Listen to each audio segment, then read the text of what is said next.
آج میرے بھائی کی پہلی رات تھی اور میں دیکھنا چاہتی تھی کیونکہ میری سہیلیوں نے کہا تھا کہ شادی کی پہلی رات دیکھنے کا بہت مزہ آتا ہے۔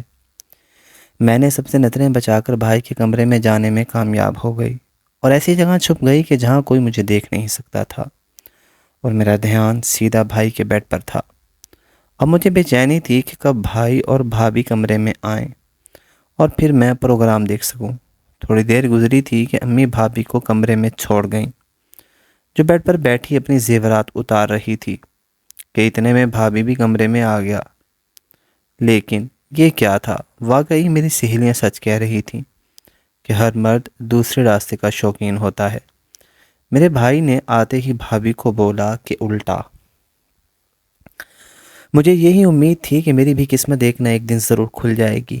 میرے بھائی کی شادی ہو جائے گی تو دلہن اپنے نصیب کا بہت سامان لے کر آئے گی جو میرے بھی کام آتا۔ اب ظاہری سی بات ہے، غریب بھابھی آئے گی تو دو جوڑوں کے علاوہ کچھ بھی نہیں لاتی۔ شادی کی رات یوں دھتکارا جانا میرے مقدر کا حصہ بن گیا۔ خیر، میں ساری رات روتی رہی تھی۔ صبح ہوئی تو میں نے سوچا کہ امی بات نہیں سن رہی تو کیا ہوا، مجھے بھائی سے مدد مانگ لینی چاہیے۔ میں جلدی سے اٹھ کر باہر نکلی تھی۔ اس وقت بھائی چھت پر بیٹھا تھا۔ میرے پاس یہی وقت تھا جس میں بھائی سے بات کی جا سکتی تھی۔ میں امی سے چھپ کر چھت پر گئی تھی۔ بھائی نیچے کی جانب آ رہا تھا، مجھے دیکھ کر رک گیا اور حیرت سے بولا، نیلم کیا بات ہے؟ میں بھائی کے گلے لگ کر پھوٹ پھوٹ کر رونے لگی۔ بھائی بولا، اللہ خیر کرے، میری بہن کو کیا ہو گیا ہے، مجھے بتاؤ تو صحیح ہمیں۔ بولی، بھائی آپ کو پتہ ہے نا، امی نے آپ کا رشتہ دیکھ لیا ہے۔ بھائی نے اس بات میں سر ہلا دیا اور بولا، ہاں، امی نے سرسری سی بات کی تھی کہ لڑکی ہمارے جیسے گھرانے کی ہی ہے، شادی کے بعد یہاں جلدی ایڈجسٹ ہو جائے گی، زیادہ مطالبے کر کے مجھے تنگ نہیں کیا کرے گی۔ تب میں بولی، تو کیا آپ عمر بھر ان حالات کا شکار رہنا چاہتے ہیں؟ بھائی کہنے لگا، میں تمہاری بات سمجھا نہیں ہوں۔ تب میں بولی، بھائی اگر آپ غریب گھر کی لڑکی لائیں گے تو ہمارے گھر کے حالات کبھی نہیں سدھریں گے۔ آپ کی جاب بھی تو زیادہ اچھی نہیں ہے، یعنی آپ کے ہاں بھی اماد سے نیلم ہی جنم لیں گے، جن کا بچپن کھلونوں کے لیے ترستے ہوئے گزر جائے گا، مگر کھلونے نہیں دلوا پائیں گے۔ آپ امی سے صاف صاف کہہ دیں کہ وہ آپ کے لیے اچھے گھر کی لڑکی لائیں۔ امیر لڑکی آئے گی تو اپنے ساتھ رزق بھی لائے گی۔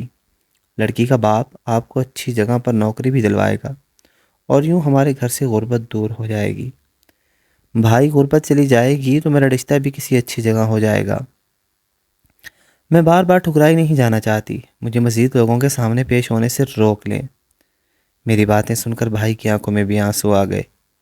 اس نے میرے سر پر ہاتھ پھیرا اور بولا، تم نے جو بھی کہا بالکل مناسب ہی کہا ہے، میں ضرور امی سے بات کروں گا۔ تب میں بولی، مگر اس بات کا دھیان رکھیے گا کہ امی کو اس بات کا ہرگز پتہ نہ چلے کہ یہ سب میں نے آپ سے کہا ہے، نہیں تو وہ میری جان کو آ جائیں گی۔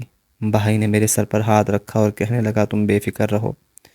میں بھائی سے پہلے ہی نیچے اتر کر اپنے کمرے میں چلی گئی تھی۔ بھائی تیار ہو کر صحن میں ہی امی کے پاس بیٹھ کر ناشتہ کرنے لگا۔ امی کہنے لگی، عمار اب تمہاری بیوی تمہیں ناشتہ بنا کر دے گی، میں اب یہ ڈیوٹی نبھا کر تھک گئی ہوں۔ تب بھائی بولا، امی میری تنخواہ صرف 20,000 ہے، ایسے میں آپ میرے لیے ایک اور فرد لا رہی ہیں، میں اتنے لوگوں کی کفالت کیسے کر پاؤں گا؟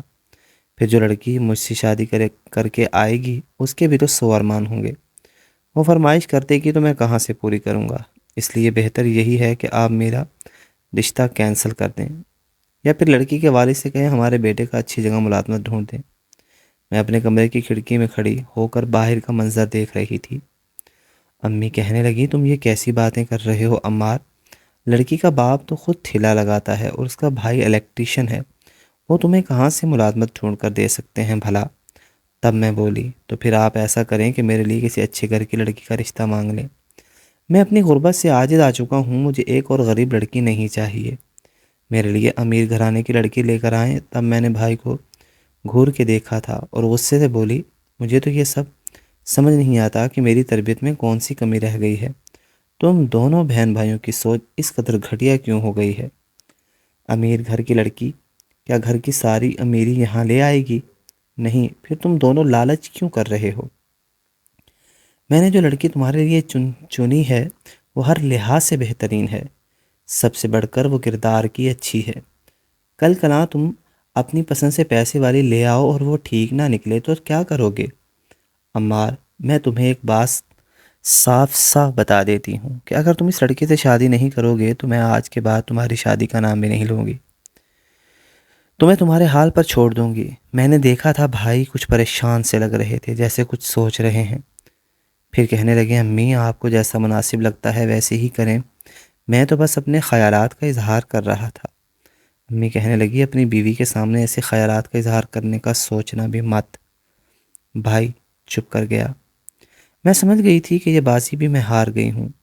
بھائی نے ماں کے آگے ہتھیار ڈال دیے تھے اور پھر بعد میں مجھ سے بھی کہہ دیا تھا کہ مجھے معاف کرنا نیلم، مگر میں امی کی بات سے متفق ہوں۔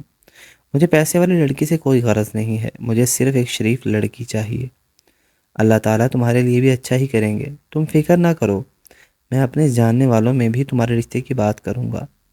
بھائی اتنا کہہ کر چلا گیا تھا جبکہ میں ٹوٹ کر رہ گئی تھی۔ مجھے بھی اپنا منہ سینا پڑا تھا۔ میں نے سوچا کہ میں آج کے بعد اس ٹاپک پر بات نہیں کروں گی۔ امی مجھ سے خفا تھیں، مگر جب میں شادی کی تیاریوں میں ان کا ہاتھ بٹانے لگی تو وہ مطمئن ہو گئی۔ میں شادی کی تیاری تو کر رہی تھی مگر میرا دل بہت خاکسار تھا۔ اب بھابھی آنے والی تھی۔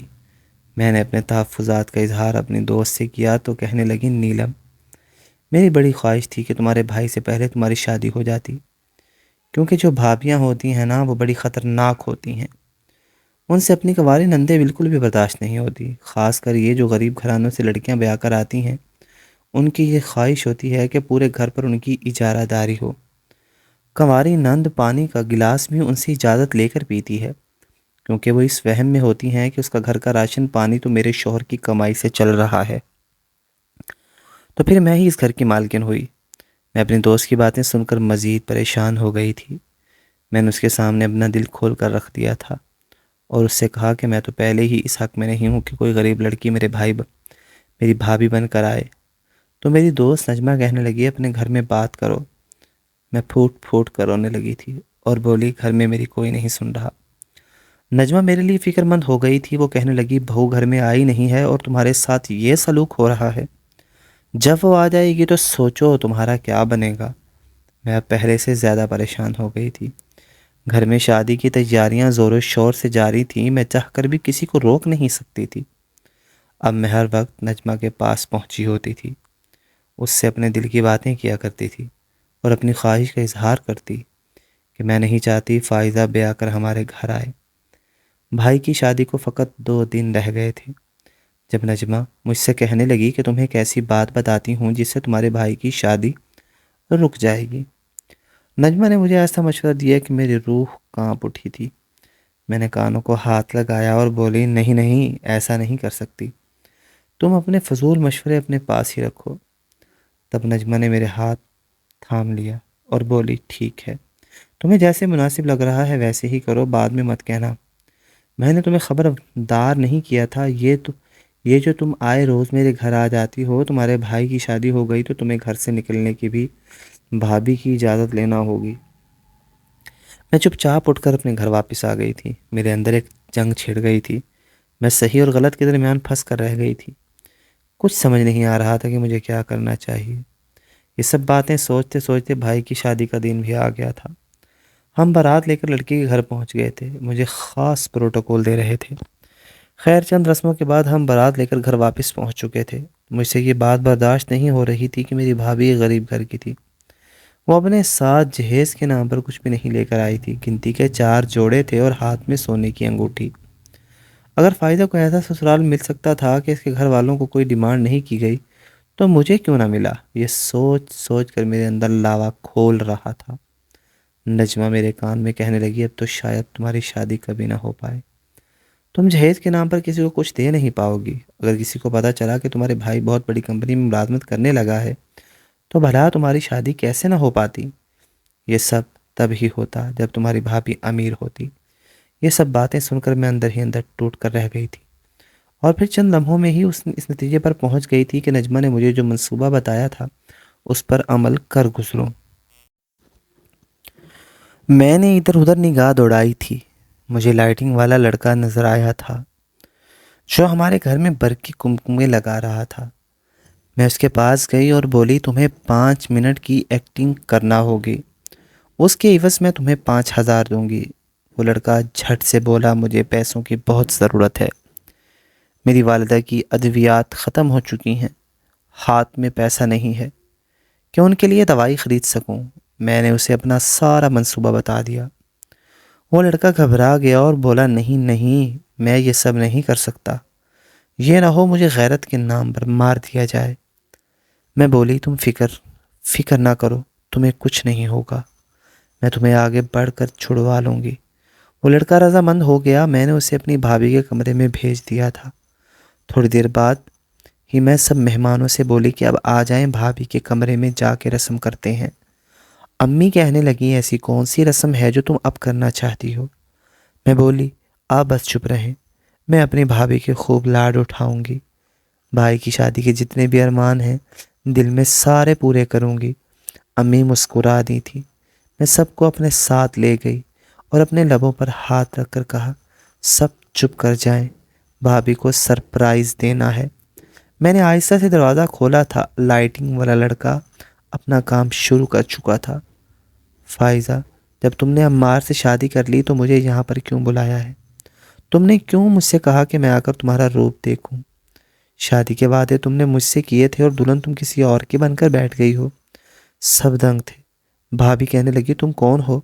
بکواس نہ کرو۔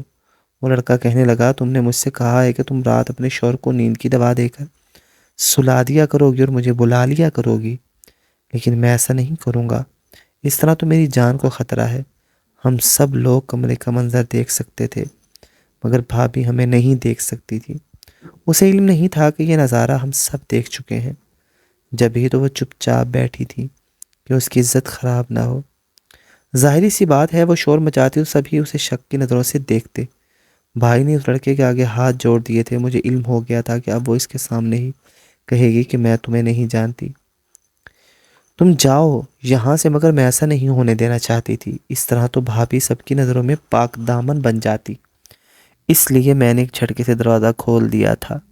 بھابھی جلدی سے اٹھ کھڑی ہوئی اور بولی، نیلم دیکھو یہ کون ہے؟ میں بولی، میں کیا دیکھوں، سب نے دیکھ لیا ہے، آپ کو شرم آنی چاہیے کہ کس طرح شادی کی پہلی ہی رات اپنے عاشق کو گھر پر بلایا ہوا ہے۔ بھابھی رونے لگی اور بولی، میں اس لڑکے کو نہیں جانتی۔ بھائی لڑکے کی جانب بڑھا اور اسے پکڑ کر مارنے لگا اور بولا، تم کون ہو؟ میں آگے بڑھی اور بولی، اسے چھوڑ دیں، جب آپ کی بیوی نے ہی بے وفائی کی تو اس غیر لڑکے کا کیا قصور ہے بھلا؟ وہ لڑکا فوراً وہاں سے باہر بھاگ گیا تھا اور اب بھابھی ایک شخص کے سامنے ہاتھ جوڑ کر اپنی پاک دامنی کا یقین دلانے کی کوشش کر رہی تھی۔ وہ کبھی بھائی کے سامنے جاتی تو کبھی امی کے آگے ہاتھ جوڑ دیتی، مگر اس وقت اس کا اعتبار کسی نے بھی نہیں کیا تھا۔ بھائی نے سب کے سامنے ہی بھابھی کو طلاق دے دی تھی اور اسے کہا تھا کہ تم اس وقت میرے گھر سے نکل جاؤ، ایسا نہ ہو کہ میں غصے میں کچھ غلط کر بیٹھوں۔ بھائی طلاق دے کر گھر سے باہر چلا گیا تھا۔ امی بھی کمرے سے باہر نکل گئی تھی، جبکہ مہمان ابھی تک بھابھی کے کمرے میں کھڑے ہو کر تماشا دیکھ رہے تھے۔ میں نے ان سب سے درخواست کی کہ آپ یہاں سے چلے جائیں۔ پھر جب میں اور بھابھی دونوں کمرے میں تنہا رہ گئی تو میں بولی کہ یہ سب میں نے کیا ہے، اور جانتی ہیں میں نے ایسا کیوں کیا؟ اس لیے کہ آپ ایک غریب گھر سے آئی ہیں۔ اگر آپ امیر ہوتی تو میں بھی آپ کے ساتھ ایسا نہ کرتی۔ اب آپ کو طلاق ہو گئی ہے، دیکھنا میں کس طرح ایک امیر گھر سے اپنے لیے بھابھی لے کر آؤں گی۔ میری بھابھی تو یہ بات سن کر ہکا بکا رہ گئی تھی۔ اس کی آنکھوں سے آنسو گرتے جا رہے تھے، مگر اس نے میرے ساتھ کسی قسم کا کوئی گلہ شکوہ نہیں کیا تھا۔ میں نے بھابھی کے جہیز کا سامان جو فقط 4 جوڑوں پر مشتمل تھا اس کے ہاتھ میں تھپا کر گھر سے نکال دیا۔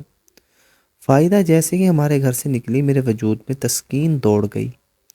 میں اب بے حد مطمئن تھی کہ میری خوشیوں کے راستے میں جس کا انعام آ گیا تھا وہ نکل گیا ہے۔ مجھے امید تھی کہ آگے سب اچھا ہی ہونے والا ہے۔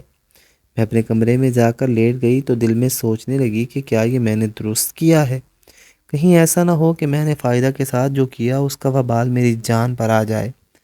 مگر پھر میں نے سوچا کہ اس دنیا میں لوگ کیا کچھ نہیں کرتے، اس کے مقابلے میں میرا جرم اتنا بڑا نہیں ہے، میرے ساتھ کچھ بھی برا نہیں ہوگا، سب اچھا ہوگا۔ میں نے یہ باتیں سوچ کر خود کو مطمئن کر لیا تھا اور پھر پرسکون نیند سو گئی تھی۔ صبح امی نے تمام مہمانوں کو رخصت کر دیا۔ امی نے بھائی کے سامنے ہاتھ جوڑ دیے اور اس سے کہا تھا کہ تم معاف کر دو، میں تمہارے لیے بہترین شریکی حیات نہیں ڈھونڈ پائی۔ بھائی نے اعلان کر دیا تھا کہ آج کے بعد کوئی میری شادی کا تذکرہ بھی نہ کرے۔ ہم سب چپ کر گئے تھے، لیکن جیسے ہی چند دن گزرے تو میں امی سے کہنے لگی، آپ بھائی کے لیے کوئی لڑکی تلاش کیوں نہیں کرتی؟ امی کہنے لگی کہ مجھ میں اب ہمت نہیں ہے، میری وجہ سے تمہارا بھائی ایک بار دھوکہ کھا چکا ہے، اب میں اسے دوبارہ کس منہ سے کہوں کہ تم شادی کر لو؟ میں نے امی سے کہا کہ آپ فکر نہ کریں، بھائی کو میں شادی کے لیے رضامند کر لوں۔ اس دوران میرے لیے مزید 7 رشتے آئے تھے، مگر ساتوں کے 7 رشتے انکار کر گئے تھے۔ اس بار بھی وجہ جہیز کی کمی ہی بنی تھی۔ میں نے سوچ لیا تھا کہ اب بھائی کی شادی کا فیصلہ میں اپنے ہاتھ میں لے لوں گی۔ میں نے بھائی سے کہا تھا کہ میں آپ کی شادی کرنا چاہتی ہوں، تو بھائی نے فوراً انکار کر دیا اور کہنے لگے کہ نہیں، اب مجھ میں اس چیز کی ہمت نہیں رہی کہ میں دوبارہ شادی کا سوچ بھی سکوں، پہلے ہی میرے ساتھ دھوکہ ہو گیا ہے۔ اب تم سوچو کہ اگر شادی کی پہلی رات میں فائدہ کی حقیقت نہ جان پاتا تو نہ جانے وہ کتنے عرصے تک مجھے بیوقوف بناتی رہتی۔ وہ مجھے نیند کی گولیاں کھلا کر سلا دیتی اور پھر اپنے عاشق کو بلا لیا کرتی۔ اب کسی لڑکے پر اعتبار نہیں کروں گا۔ میں بولی، بھائی، غریب گھرانوں کی لڑکیاں تو ہوتی ہی ایسی ہیں، آپ فکر نہ کریں، اس بار میں آپ کے لیے اچھے گھر کی لڑکی لے کر آؤں گی۔ لیکن بھائی اس بات پر رضامند نہیں تھا۔ وہ کہنے لگا، مجھے کسی لڑکی پر اعتبار رہا ہی نہیں، مگر پھر بھی میں نے انہیں کہا تھا کہ آپ مجھ پر بھروسہ کریں، میں آپ کے لیے پاک دامن لڑکی ڈھونڈوں گی۔ میں نے رشتے کرانے والی عورت سے کہہ دیا تھا کہ آپ میرے بھائی کے لیے کسی بہت ہی اونچے گھرانے کی لڑکی کا رشتہ دکھائیے، ہم اس کے بدلے آپ کو اچھی خاصی رقم دیں گے۔ مجھے معلوم ہے کہ آج کل لڑکیوں کی شادی بڑی مشکل سے ہوتی ہے، امیر لڑکیوں کے والدین بھی بچوں کی شادی کے لیے فکر مند رہتے ہیں، ایسے میں بھائی کے لیے رشتہ ملنا کوئی مشکل بات نہیں تھی۔ رشتے کرانے والی عورت نے 4-5 رشتے دکھائے تھے۔ میں نے رشتے کرانے والی عورت سے کہا تھا کہ تم ہمیں ان سے ملوا دو۔ اس نے میری بات مان لی۔ اگلے ہی دن میں نے امی سے کہا کہ آپ میرے ساتھ چلیں، بھائی کے لیے لڑکی دیکھ کر آتے ہیں، مگر امی نے انکار کر دیا تھا۔ وہ کہنے لگی کہ نہیں نہیں، میں نہیں جاؤں گی، میں تو پہلے ہی تمہارے بھائی سے شرمندہ ہوں۔ تب میں بولی، آپ اس بار پریشان نہ ہوں، سارا معاملہ میرے ہاتھ میں ہے۔ تب کہیں جا کر امی میرے ساتھ چلنے پر رضامند ہوئی تھی۔ ہم لڑکی کے گھر گئے تو اس کی عالیشان محل جیسا گھر دیکھ کر دنگ رہ گئے تھے۔ وہاں تو اللہ کی دی ہوئی ہر چیز موجود تھی، کسی چیز کی کمی نہیں تھی۔ میں نے اور امی نے آنکھوں ہی آنکھوں میں خوشی کا اظہار کیا تھا۔ جب لڑکی ہمارے سامنے آئی تو میں بڑی خوش ہوئی تھی، کیونکہ وہ بہت حسین و جمیل تھی۔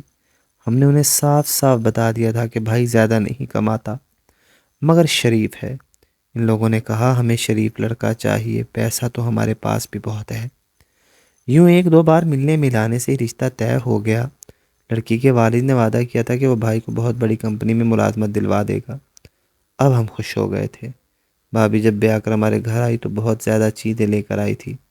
اس کے والد نے 1000 والا ہار ڈالا تھا اور پھر گاڑی، گھر، ٹی وی، فریج، غرض ہر چیز ساتھ میں دی تھی۔ ہم سب بڑے خوش تھے۔ بھابھی بھی اچھی تھی، ولیمے کی تقریب بھی شاندار ہو گئی تھی۔ بھابھی میں صرف ایک عیب تھا، اسے گھر کے کام نہیں آتے تھے، تو میں نے امی سے کہہ دیا کہ ہم کوئی ملازمہ رکھ لیں گے، اب اس بات کی ٹینشن مت لیجیے گا۔ خیر، شادی کے 1 ہفتے بعد بھابھی نے اپنا رنگ دکھایا اور بھائی کو اپنے ہاتھ میں لے لیا، اور اس نے ایسا چکر چلایا کہ بھائی ہمارے مخالف ہو گیا اور ہمیں گھر سے نکال دیا، اور آج ہم ایک دارالامان میں ہیں۔